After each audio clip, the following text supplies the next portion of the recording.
Bonjour à tous et bienvenue dans cette nouvelle analyse. On en a parlé d'acteurs français légendaires sur cette chaîne. Gabin, Bébel, Ventura, De Funès ou encore Bourvil. Mais il y en a un qu'on n'a encore jamais traité et ça faisait un moment qu'on voulait parler de lui. C'est notre icône dans le sud de la France, le grand Fernandel. Mais quel film choisir? La cuisine au beurre, Alibaba ou encore la saga des Don Camillo? Ces films sont formidables et c'est pas impossible qu'on vous en parle sur la chaîne un jour. Mais cette fois-ci, pour notre première analyse avec Fernandel, on a choisi un réalisateur qui nous passionne puisqu'on en a parlé déjà 2 fois sur cette chaîne. Je veux bien sûr parler de La Vache et le Prisonnier d'Henri Verneuil, sorti en 1959. Je sais pas ce qu'il fait ressentir en vous ce film, mais moi, le premier mot qui m'est venu à l'esprit, c'est douceur. C'est un film profondément touchant, une magnifique fable d'un voyage singulier. Une histoire douce dans un contexte dramatique, la Seconde Guerre mondiale. Notre problématique du jour est donc comment raconter une belle histoire dans une ambiance dramatique. Et je parle d'une belle histoire. Pas forcément d'une histoire drôle ou légère, dont voici quelques exemples. Non, je vous parle d'une jolie histoire, touchante.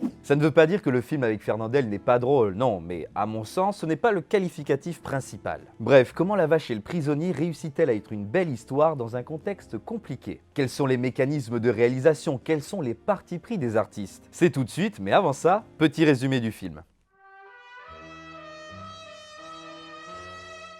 Notre histoire commence dans une ferme allemande où 4 prisonniers de guerre français purgent leur peine en attendant la paix entre les deux pays. On est en 1943 et l'un d'entre eux, Charles Bailly, ne supporte plus la vie en Allemagne et souhaite s'évader pour rentrer en France. Alors c'est décidé. Tu pars toujours demain matin. Oui, à l'aube. Sûr? Et alors? Bien que ses compagnons de galère lui fassent remarquer que la vie est paisible dans cette campagne allemande et qu'ils sont sûrement mieux lotis qu'au pays, rien à faire, il veut rejoindre Paris en prenant le train en partance de Stuttgart. Ici c'est une bonne planque. Y a plus malheureux que nous, même en France. On est peinards. S'ils te repiquent, ils t'expédieront dans un stalag pourri puis t'en feront baver les vaches. Mais la gare de Stuttgart, c'est pas la porte à côté, il va falloir marcher sans se faire repérer. Pour cela, Charles a un plan. Marcher une vingtaine de jours accompagné d'une vache. Avec l'animal, il aura toujours une justification d'être en dehors de sa ferme. Elle sera son alibi, son laissez-passer comme il dit. Chère Marguerite, mon coupe-fil, mon laissez-passer. Marguerite, mon passe-partout. La gérante de la ferme, devenue la femme d'un des prisonniers, lui prête donc une vache et c'est parti pour un périple de 200 km. Malgré tous les obstacles qui auraient pu lui barrer la route, rien n'y fait, il continua. Embauché de force dans une scierie, piégé toute une nuit dans un camp allemand et même ramené au point de départ à sa ferme par un paysan pensant lui faire plaisir, il a été mis à rude épreuve. Vous fatigué? Ah non, pas fatigué. Non, Tort, non, pas fatigué. Je vous assure, je suis pas fatigué, pourquoi? J'avais parcouru plus de 20 km pour rien.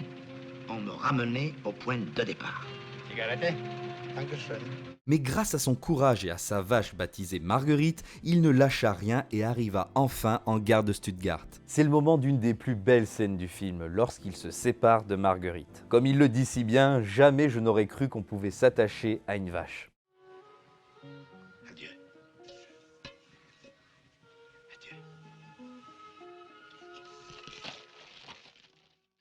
Il l'a laissé dans un pré, dans son pays, et lui prend un train pour rentrer dans le sien. Après un voyage très mouvementé, il arrive enfin en France où il se fait repérer et poursuivre par la police française. Il réussit à leur échapper et monte dans un train quai numéro 3 direction Paris. Et c'est ainsi qu'il fut libéré 2 ans plus tard comme tout le monde. En effet, dans la panique, il monta dans le mauvais train et repartit pour Stuttgart où certainement il se fit renvoyer dans sa ferme. Donc c'est pas vraiment une histoire qui finit bien, car son entreprise a échoué. Et pourtant, on ne ressort pas avec un goût de tristesse du film, bien au contraire. Et pourquoi? Justement, c'est le premier point.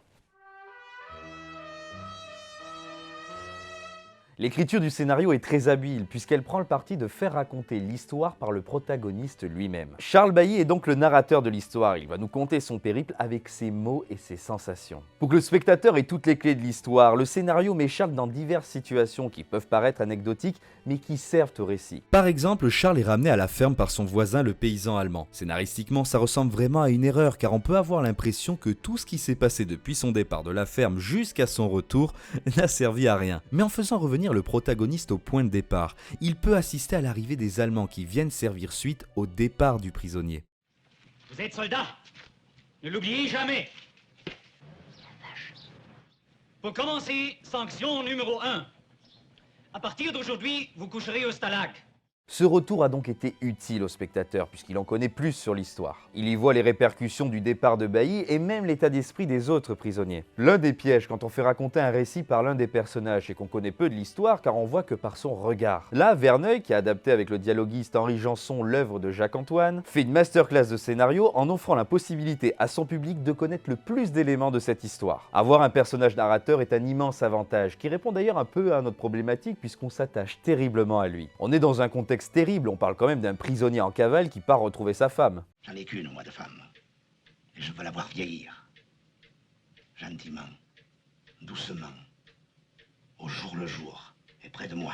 Mais, et c'est ça le plus important, Charles Bailly ne nous raconte pas une histoire triste. Donc même si tout autour de lui est dramatique, il nous parle de lui, de ce qu'il a vécu et avec tendresse. On a même l'impression d'écouter un conte. C'est vrai, cette histoire colle parfaitement aux caractéristiques d'un conte. Une succession de situations et de personnages et une succession d'histoires qui semblent invraisemblables et sorties de son imaginaire. On s'imagine parfaitement Charles raconter cette histoire à ses enfants ou ses petits-enfants. Tout porte à y croire. Il parle très simplement, omet les drames qui auraient pu arriver, il fait même des blagues très enfantines, presque naïves, mais surtout touchantes.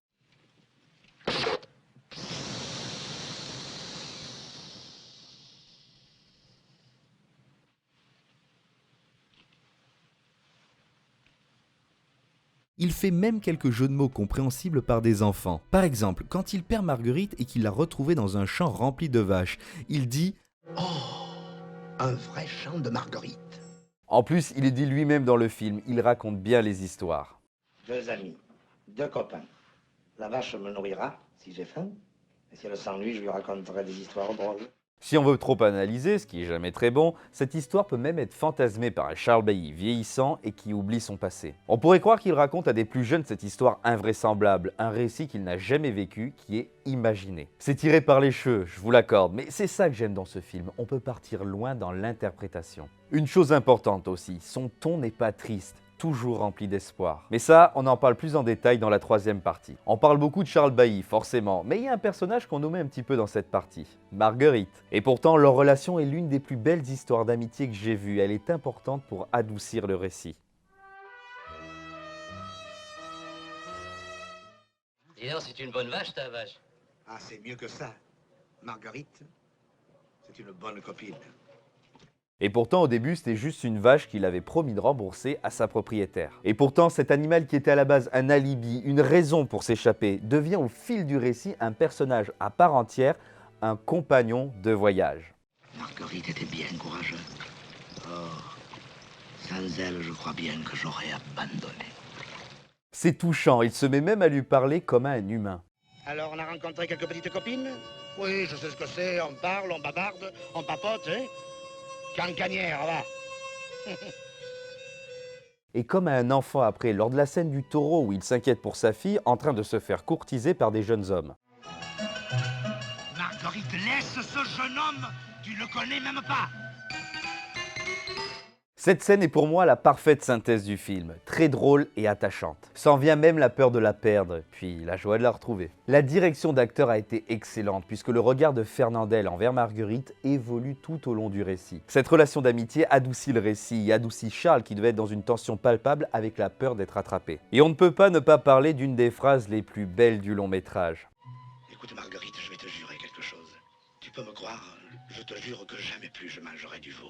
Cette phrase caractérise parfaitement la douceur et la bonté de cet homme, cette naïveté et cette compassion qui rendent l'histoire si belle. Il s'est attaché à Marguerite et la quitte car il ne peut pas la garder dans son 4e étage sans ascenseur, ce qui nous fend le cœur. Voilà, Marguerite. On va se quitter, et cette fois, c'est pour de bon. Hein? Eh ouais.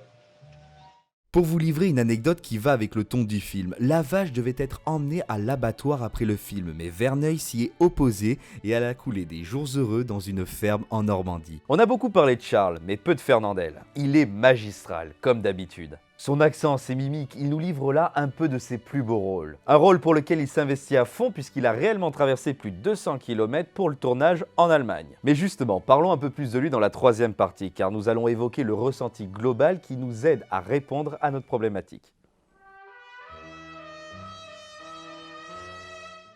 Fernandel est vraiment l'acteur iconique du sud de la France, le représentant d'un peuple au fort accent chantant et qui n'a pas la langue dans sa poche. Et vous savez, pour venir du sud, chez nous il y en a plein des Fernandel. Des hommes bons au regard joyeux et qui ont travaillé toute leur vie. Des hommes et des femmes qui ont vécu dans des époques pas faciles et qui nous en font le récit. Et ce film c'est ça, le récit d'un homme simple, un homme comme tous les autres et qui a subi cette guerre. Ce n'est pas l'histoire d'un héros exceptionnel, c'est quelqu'un de normal qui a tenté de retrouver sa patrie, sa femme. Un homme comme des millions d'autres qui ont été arrachés à leur famille. C'est une histoire parmi tant d'autres, celle d'un espoir. Un espoir sans faille dont Charles est rempli. Les doutes, les obstacles, il les traverse car il a un seul objectif et qu'il s'accroche à son rêve. L'espoir de retrouver son pays, sa ville, Marseille. Il a le mal d'un pays qu'il n'a pas vu depuis 2 ans mais qui le fait tout de suite sourire dès qu'il envoie une photo.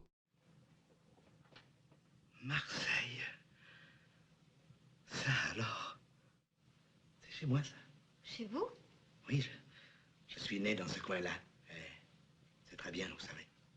Et à la fin, il n'atteint même pas son but. Ça devait être dramatique à vivre et surtout que l'armée allemande ne lui a certainement pas fait de cadeau. Honnêtement, je ne pense pas qu'il ait gentiment été renvoyé dans sa petite ferme. Mais Charles nous raconte cette histoire, donc c'est du passé. Et lui, il veut plutôt nous traduire l'espoir qu'il a ressenti dans cette aventure. J'entends souvent dire que la vache et le prisonnier, ça finit mal. Mais c'est pas vrai. La fin n'est pas triste, pas du tout. Elle représente la vie et même si on a l'impression que c'est un échec, il y a du bon dans cette histoire. Cet homme s'est quand même battu seul et avec une vache pour échapper à une armée puissante. Si ça, c'est pas une réelle victoire, et de toute manière, à la fin, il est libéré, comme les autres. Une scène qui exprime parfaitement cet espoir palpable dans cette histoire, c'est la scène de la traversée du Danube. Charles retrouve Marguerite sur le pont, mais elle bloque le passage à l'armée allemande.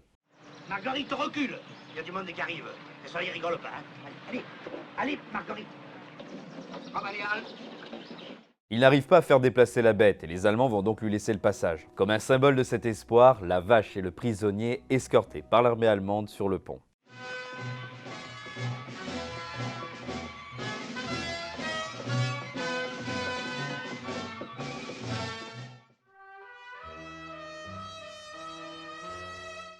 Ce film est la dernière collaboration entre Verneuil et Fernandel. Il y a eu quand même quelques tensions sur le tournage entre les deux hommes, mais l'histoire se finit bien. Le film va faire plus de 8 850 000 entrées, soit le plus gros succès d'Henri Verneuil. Bref, revenons à notre problématique. La vache et le prisonnier s'y prend de 3 manières pour rendre cette œuvre belle, malgré un contexte peu propice à voir du positif. Un narrateur-personnage qui nous récite un conte avec tendresse, une histoire d'amitié unique avec un animal et un prisonnier de guerre magnifiquement bien interprété par Fernandel, et une histoire remplie de l'espoir d'un homme qui n'a jamais rien lâché. Ce film réussit à faire oublier la guerre avec douceur. Charles ne s'arrête pas aux obstacles, il les contourne par son humour et son courage. Plus généralement, une œuvre est grande quand elle ne s'arrête pas au premier degré de lecture. Bien sûr que la guerre c'est dur et on peut faire d'excellentes histoires avec cet état de fait. Mais aller plus loin, essayer de comprendre la subtilité des événements, c'est autre chose. Vous remarquerez que la plupart des Allemands sont gentils dans ce film. La famille de paysans, Josepha et même les Allemands sur le pont, on est là dans une œuvre qui n'est pas manichéenne.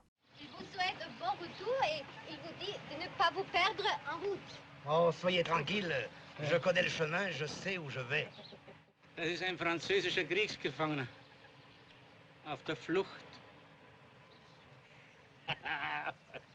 Une belle histoire qui nous parle d'un homme bon qui essaie de rentrer chez lui, aidé par sa grande copine Marguerite. Alors, que vous conseillez après ça? Pas encore un film de Verneuil, rassurez-vous, on en parle déjà pas mal. Eh bien, je vous propose un autre duo iconique avec Fernandel, La loi c'est la loi, avec l'acteur italien Toto. C'est l'histoire de 2 amis d'enfance, un brigadier Fernandel et un bandit Toto qui vivent dans une ville moitié italienne, moitié française. On est sur une œuvre beaucoup moins douce, les personnages n'arrêtent pas de se faire des crasses à la frontière. Je vous conseille de le voir, surtout qu'il est très probable qu'on en parle un jour sur cette chaîne. Et bien voilà, c'est la fin de cette vidéo, merci de nous avoir suivis, n'hésitez pas à nous dire si le film vous a plu et si notre analyse vous a plu dans les commentaires.